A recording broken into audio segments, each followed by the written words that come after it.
자, 인사합니다. 안녕하세요. 예. 자, 고생하셨습니다. 오늘 여기 동영 모의고사 마지막이네요. 많이 봤던 지문들이죠, 다들? 예. 자, 풀어보자고요. 1번부터 갑시다. 자, 1번. 여기 부동산의 개념 거의 뭐 100% 출제하고 있잖아요. 그럼 부동산의 개념이 나오면, 요 복합개념 부동산은 법경기 나와야 되고, 그 다음에 법률적 개념, 경제적 개념, 기술적 개념 나눌 수 있어야 됩니다. 법률적 개념은 어떻게 나눕니까? 좁은 의미, 넓은 의미. 좁은 의미는 민법상 부동산, 토지 및 그 정착물. 여기에 준부동산을 더해서 넓은 의미라고 한다. 준부동산 무슨 개념? 법률적 개념. 이 준부동산을 의제부동산이라고도 부른다. 그러니까 준부동산은 법률적 개념이라는 거. 자, 그러면 이제 타당하지 않는 것 그랬습니다. 자, 5번이 답이네요. 답부터. 자산, 자본, 생산 요소. 여기까지는 무슨 개념입니까? 경제적 개념. 공장재단은 준부동산이죠. 그래서 법률적 개념입니다. 이 공장재단은 준부동산 법률적 개념. 그래서 5번이 틀렸습니다. 1번 자동차 선박, 광업재단 어업권 이걸 준부동산이라고 하는데 다른 말로 의제부동산, 준부동산 법률적 개념. 2번 복합개념 부동산 법경기. 그 복합개념 부동산이 나오면 뭐하고 비교한다? 복합부동산하고 비교한다. 복합부동산은 토지하고 그 위에 있는 정착물을 하나로 보겠다. 이게 복합부동산. 그래서 2번의 복합개념과 복합부동산은 구별할 수 있어야 되고 3번은 여기에 토지와 정착물은 법률적 개념이다. 토지와 정착물은 좁은 의미의 부동산, 민법상 부동산, 법률적 개념. 이 법률적 개념 보면 크게 세 가지입니다. 토지하고 정착물하고 그다음 준부동산 이렇게. 자, 여기 4번 기술적 개념 맞죠? 네, 그렇죠. 자, 그래서 이 복합개념 부동산 반드시 정리해 주셔야 되고 쉽게 나오면 이 정도밖에 안 나오죠. 쉽게 나오면 이 정도. 자, 됐습니다. 쉽게 나오죠. 이거 쉽게 나온 거잖아. 쉽게 나오면. 근데 여기서 좀 더 어렵게 나오면 여기 이제 정착물 물어본단 말이에요. 정착물. 자, 그럼 이제 가자고요. 자, 2번 문제 정착물 나왔습니다. 그럼 정착물이 나오면 가장 먼저 뭘 해야 돼요? 토지 정착물은 두 개로 나눠진다는 거. 어떻게 나눠집니까? 토지로부터 독립성이 인정되는 것과 인정되지 않는 것으로 나눠진다. 거기서부터 출발해요. 자, 그러면 1번 지문 가자고요.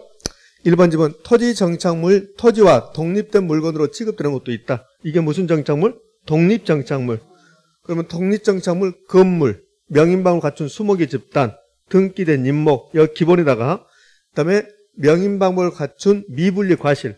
그러면 여기 토지하고 별개로 본다.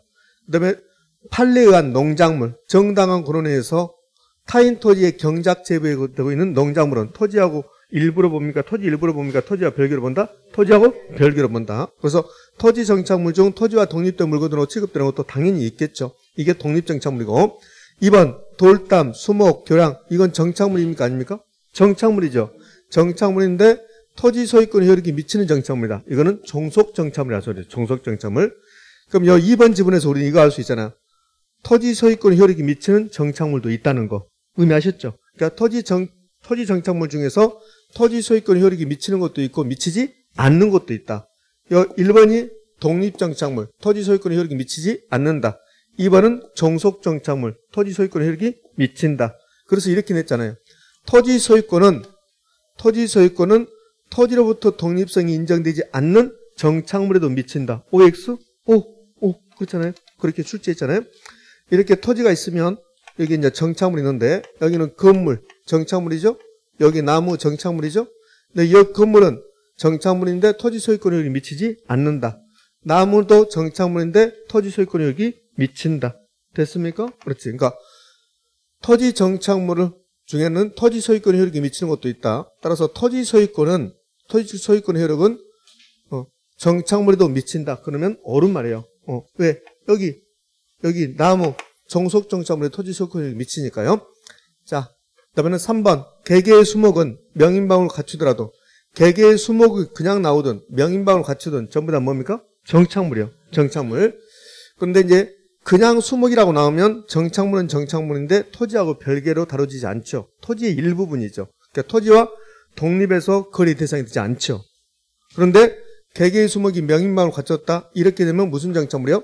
독립정착물이 되죠. 그럼 독립정착물이 되면 토지하고 별개의 부동산으로 취급된다? 되지 않는다? 된다. 그런데 취급되지 않는다 해서 답이 몇 번? 3번. 3번. 그러니까 3번 관련해서 이렇게 해야 되잖아요. 개개수목은 명인방울을 갖추면 그러면 토지하고 별개로 다뤄진다. 그래서 독립정착물이 된다. 그러면 토지하고 별개로 거래 대상이 될 수 있다. 이런 식으로. 자, 그래서 3번이 틀렸고 4번 임목에 관한 법률에서 소유권 보존 등기를 한 임목은 토지와 분리해서 양도할 수 있다 없다? 있다. 왜? 이것은 독립정착물이니까. 5번 임차인이 설치한 물건은 일반적으로 정착물에 취급하지 않는다. 됐지요? 예. 자, 정착물 이 정도 정리해 주시면 되고 여기는 이제 정착물의 개념에 관한 거고 그다음에 정착물의 구분 기준 나오잖아. 정착물의 구분 기준, 부착 방법. 부착 방법에서 분리 제거했을 때 물리적 손상 가졌다. 분리 제거했을 때 물리적 손상이 있다. 그럼 뭐다? 정착물이다. 물리적 손상이 없다 하더라도 기능 효용 감소를 가져왔다. 그럼 뭐다? 정착물이다. 자, 그거 기억하셔야 되잖아요. 그다음에 마지막으로 정착물 여부가 불분명하다면 매수인과 매도인 사이에서 건물 사고 파는데 건물에 뭐가 달라붙어 있다. 매수인과 매도인 사이에서 정착물 여부가 불분명하다면 뭘로 본다? 정착물로 본다. 자, 됐습니다. 자, 3번 문제 갑니다. 3번 문제는 부동산의 특성 중에서 부증성이네요. 부증성. 그럼 부증성 그러면 토지의 물리적 공급이 안 된다. 그러나 용도적 공급은 가능 불가능? 가능. 그다음에 부증성이 예외란 게 있다 없다? 없다. 부증성 때문에 체유이용을 해야 되고 부증성 때문에 토지용이 집약화되고 부증성은 희소성, 부정 문제의 근본 원인이 되고 부증성 때문에 수요가 증가한다 하더라도 공급이 못 따라오니까 공급 조절을 곤란하게 만들고 집가구 현상, 토지 가격이 높아지는 집가구 현상을 유발시키고 집가 지대를 발생시키고 나 혼자만 가지고 싶다? 독점적 소유를 유발시키고 됐습니까? 제가 부증성과 관련된 이야기를 다 했습니다.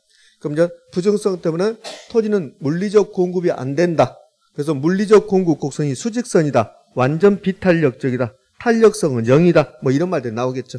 자, 옳은 것을 모두 몇 개인가 그랬습니다. 그러니까 모두 몇 개인가는 좀 어렵죠. 어렵기는 합니다. 이거 이렇게 나온 게 아니라 옳은 것으로 고른 것을 이렇게 해야 되는데 좀 몇 개인가 해봤습니다. 여러분 잘 아시잖아요. 이 정도는. 그죠? 기억. 자연물인 토지는 유한하여 토지의 독점적 소유를 발생시킨다. 5. 그 다음에 토지의 물리적 공선은 뭐다? 수직선이다. 수직선이다. 자, 그럼 여기 수직선이면 토지의 물리적 공선이 수직선이란 말을 다른 말로 표현해볼까요? 완전. 부정성 때문에 토지 공급은 가격에 대해서 완전 비탄력적이다. 탄력성은 몇이다? 탄력성은 몇이다? 0이죠. 네, 그래요. 자, 그러면 이 그림 두 개를 그릴 테니까 어떤 게 지금 부증성인가 볼까요? 자, 1번 그림하고 자, 2번 그림 중에서 어디가 부증성입니까? 2번 그림 부증성이죠. 여기 이제 부증성이란 말이에요. 부증성. 토지의 물리적 곡선이 수직선입니다. 수직선 이렇게. 수직선 이렇게 나왔습니다. 얘는 수평선이잖아요. 그럼 이제 이 그림을 수학으로 한번 표시해 볼게요. 얘도 요 1번은 수평선이잖아요. 수평선. 수평선 이렇게. 수평선 이렇게. 저는 어렸을 때 이 수평선에 대해서 굉장히 오랫동안 생각을 하고 있었습니다. 저 바닷가 쪽에 살아가지고 산에 올라가서 저 수평선 이렇게 보면서 저 너머는 뭐가 있을까 해서 실제로 그랬어요. 저기 한번 가보고 싶다 이렇게 멀리서 보이거든요. 날씨가 좋은 날은 멀리서 이렇게 뭐 삶 같은 게 보이거든요. 산 같은 거. 그럼 저기는 뭐가 있을까 그런 생각을 좀 해봤습니다. 아직도 못 가봤지만. 자, 그럼 수평선이고 이거 수직선인데 이 그림을 수학으로 표시해 볼게요. 일단 수평선이 나왔으니까 완전 탄력적입니까? 완전 탄력적이죠. 완전 탄력적. 얘는요, 수직선이 나왔으니까 완전 비탄력적이죠. 완전 비탄력적. 완전 비탄력적. 그러면 이걸 지금부터 수학으로 표시할게요. 수학. 이 수요 곡선을 수학으로 표시한 게 뭡니까? 수요 함수. 수요 함수라고. 그럼 이제 수요 함수로서 한번 표시해 볼게요. 이거는 수요 곡선이라 공급 곡선이잖아요. 공급 곡선요. 부증성이 나왔으니까. 그래서 수평선 너머를 생각하고 있다가 다른 말을 해버렸네. 이거는 공급 곡선이 나와야죠. 공급 곡선. 자, 그러면 이 공급 곡선을 공급 함수로 표시해 볼게요. 공급 함수로.